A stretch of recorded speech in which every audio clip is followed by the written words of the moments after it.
Hey guys, today we got some new stuff in Summoners War, including new monster and new update preview coming very soon with the 11th anniversary update. First is going to be a new monster, Beetle Guardian. I think this guy is available in Summoners War Chronicles, but not in the normal Summoners War. So he's like a half humanoid, half insect kind of vibe here. Very similar to Beru from Solo Leveling, if you know what I'm talking about. So he's gonna be the newest monster. Still kind of humanoid-ish though, because they could just take the helmet off and hey, it's gonna be like a human insect vibe, but still kind of human. Anyway, he looks really cool though. For the skill set, not too sure just yet. So for the first skill, he can remove beneficial effect with a 50% chance and deal damage according to his defense. So this is very similar skill to the Archangel. They can strip a skill 1, they can deal damage according to defense. Skill 2, recover his HP by 20% and attack all enemies, deal damage according to defense, and provoke them for 1 turn with a 50% chance. That is very, very low for an AoE provoke that could easily be cleansed away, or doesn't really mean much if you don't land a provoke anyway. It's gonna be like a self-heal kind of thing. And the skill 3 is going to be increasing the attack power of all allies for 2 turns and defend all allies excluding yourself for 1 turn. Oh, that is a very unique skill. I think the first of its kind in Summoners War.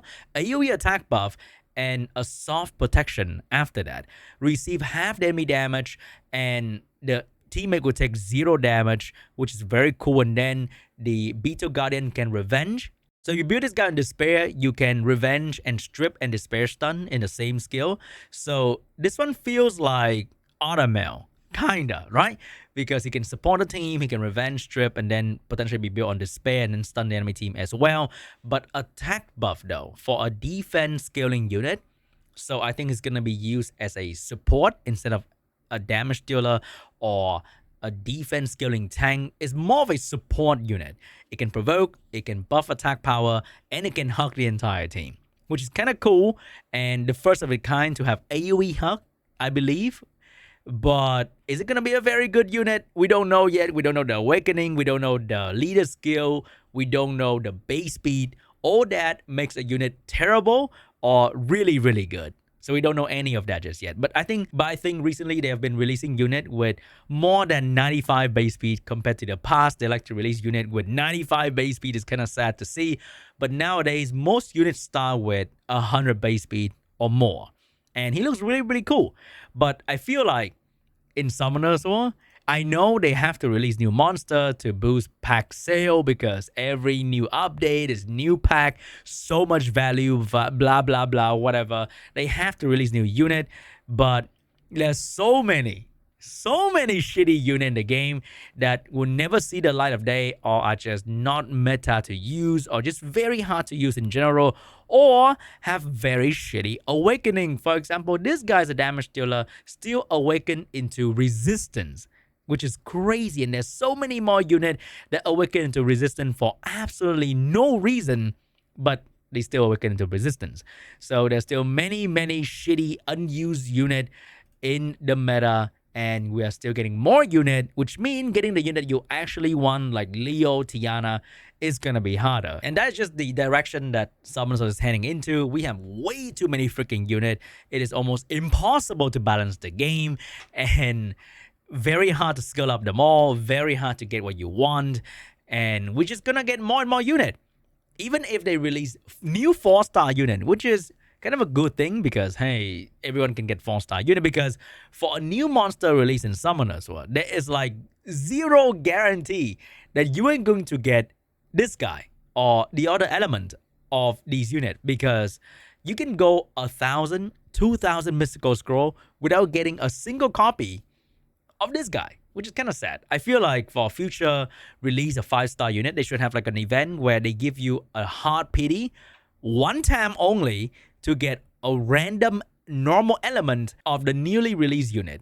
I think that will be not too bad, right? So that when new monster come out, we all know, okay, if you ask any Summoners player, we all know that this skill kit right here is not even the final form of these units. They are released as like a pre-awakened state.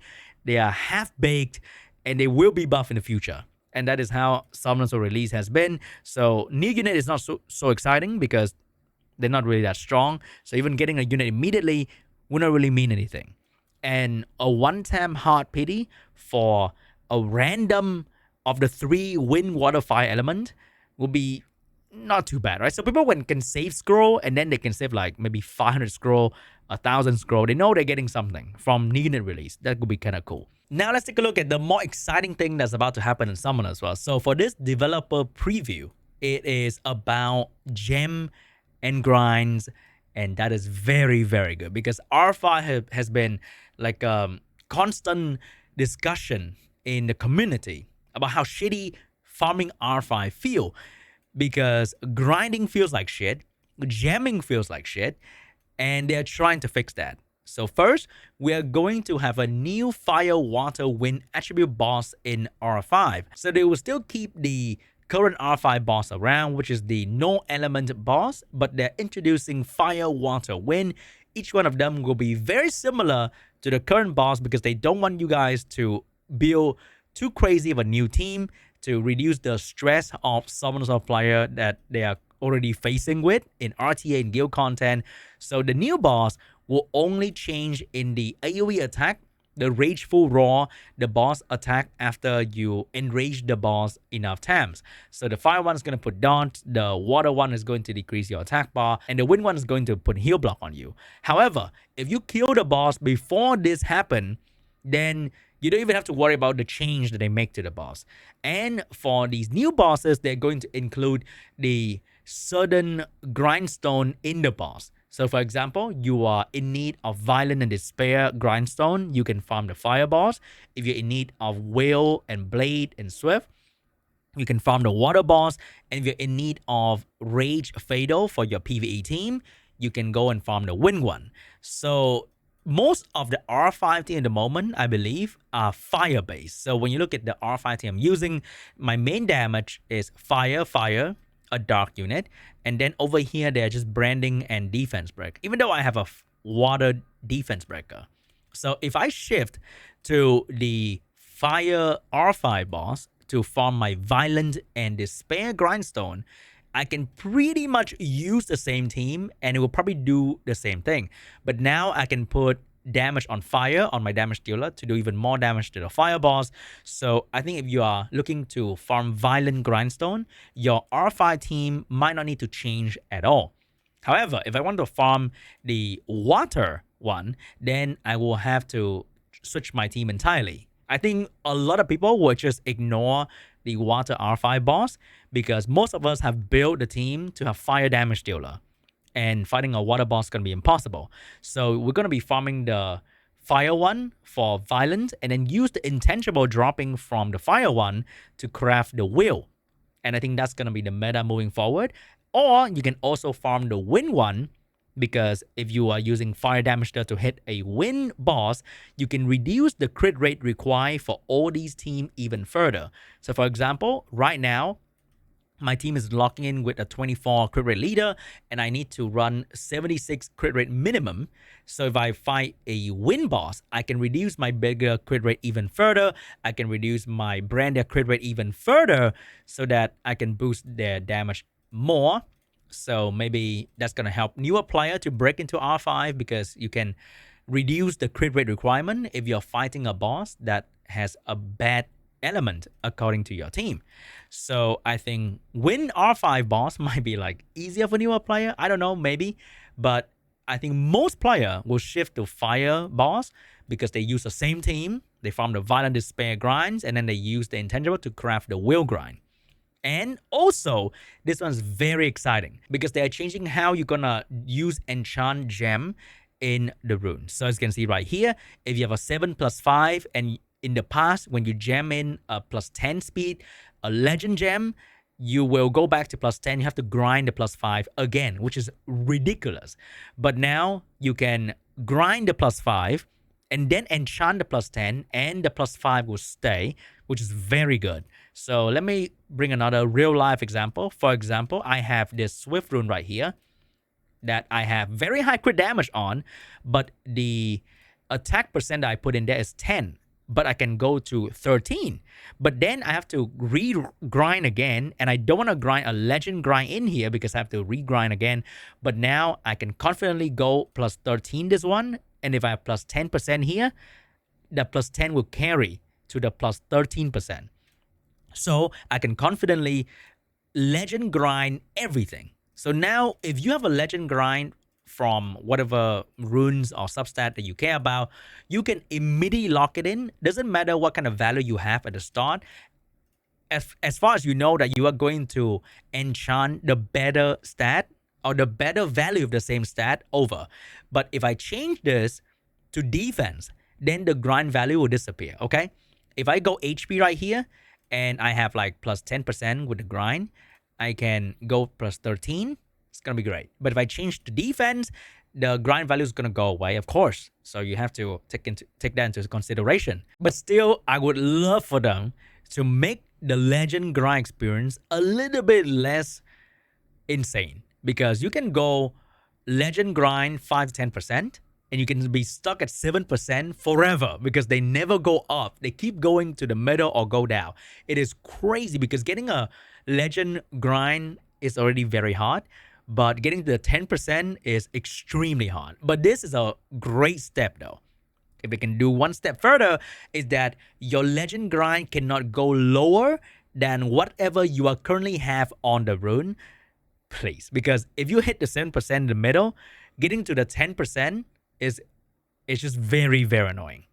Anyway, that'd be great. So moving forward, farming grind is going to be a little bit easier. And let me tell you, grind is so important for so many accounts in the game right now. I have logged into so many mid-game-ish account and they refuse to farm grind. Or you farm very basic grind, you don't have maximum purple, you don't have maximum purple enchant on your rune, you're missing out on 20-30% HP or attack or defense or speed on your unit that you could grind that and then upgrade your entire box to a brand new level of tankiness or damage output. So I hope this is gonna encourage you guys to farm grinds and gem, please. After that, we also have the arena update that's going to come very, very soon. So they are lowering the victory point for auto rank. Getting there is going to be a little bit easier because I think arena across different server, you can get to rank 100. But because not many people are playing, you are still stuck below 1600 victory point, and you're not going to even get Guardian because you are not getting to the victory point required because not many people are playing, but your rank is already really, really high, but you're not Guardian yet. So they're lowering that, and they're doing this grouping thing so that we can battle with a smaller population and get the ranks easier. I'm not too sure about that just yet. We're going to see what's going to happen in the actual update, but hopefully this is going to revive arena a little bit and maybe give better rewards. That's going to be amazing as well. And for the Siege Battle Rune separation, that is not coming anytime soon. We have to wait until May because they're still working on it. And that is pretty much it. So I guess the meeting with the EU content creator kind of worked out because they finally give a shit about farming R5, which is great. And I can't wait to see if Violent Despair is going to be a bit easier to farm for the majority of the player base. Other than that, no news about the anniversary event, but I'm pretty sure with the update coming very soon in 2 or 3 days, according to what kind of time zone you're in, then we're going to have the new 11-year anniversary scroll by then very, very soon. So that's going to be hype. Hopefully it's going to be good. I don't know if it's going to be better than the 10-year anniversary though, but let me know what you think about the new Death Note in the comment section down below. I personally feel kind of whelmed. I'm not like overwhelmed or underwhelmed about new monster release in Summoners anymore because getting the old one is already hard enough. Like, why get my hands on these? A lot of you guys might be thinking, Sean, what are you fucking talking about? Okay, you can fucking get the LD5. This, I know, but to be honest, new monster, kind of cool, kind of don't. I don't know. I'd rather see new gameplay change. I'd rather see RTA getting like a refresh, revamp of the mechanic. I'd rather see Siege update, arena update. I'd rather see things that would change the way or refresh the way or improve the way you play the game instead of new monster, which is like whatever. I don't really care about new monster that much anyway, because I feel like playing Summoners in 2025 is extremely difficult if you want to do RTA. Okay, I think if you want to do dungeon, all right, it's not too bad. You can go to strategy info, you can look at this, and it's like fine.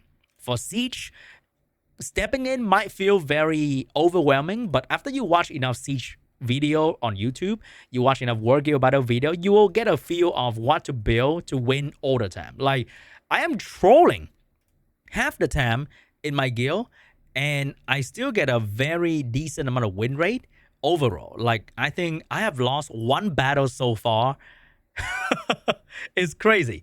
And we are still fighting a decent... Okay, that's not very crazy. We're still fighting sort of meta-ish defense. This is not like top 20. When I was in like top 20 guild, my win rate was like 93%. Like, if you watch enough YouTube video, you will get a hang of Siege. And if you really want to try to get 10 wins all the time, you will get there.